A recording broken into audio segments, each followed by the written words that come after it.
Vous avez certainement entendu parler de la fameuse règle des 7, 38, 55, dont l'inventeur est Albert Mehrabian.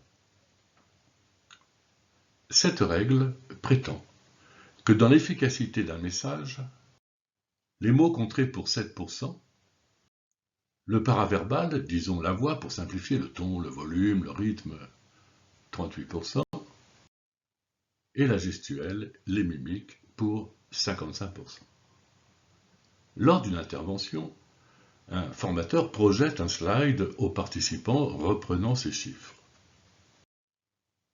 À la question légitime d'un des participants, demandant d'où venaient ces chiffres, le formateur tourne court en affirmant que c'est le résultat d'une étude sans donner plus de détails. Ça fait réfléchir. Alors, si je comprends bien, les mots ont peu d'importance au regard du non-verbal. Creusons un peu. L'inventeur lui-même, Albert Mehrabian, a été surpris de voir l'interprétation qui en a été faite. Et voilà ce qu'il en dit lui-même.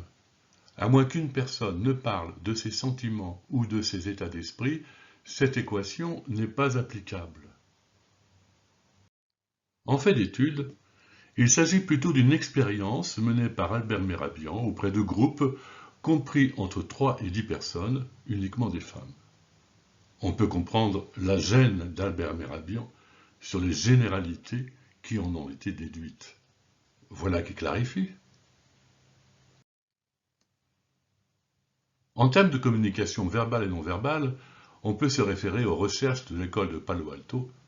De même, vous pourrez tirer profit des travaux réalisés par la société Tracom, basée à Denver, Colorado, qui fait des liens pertinents entre la personnalité de votre interlocuteur et sa façon de s'exprimer. Les mots, bien sûr, ont un sens, et leur choix est constitutif du message que vous voulez faire passer.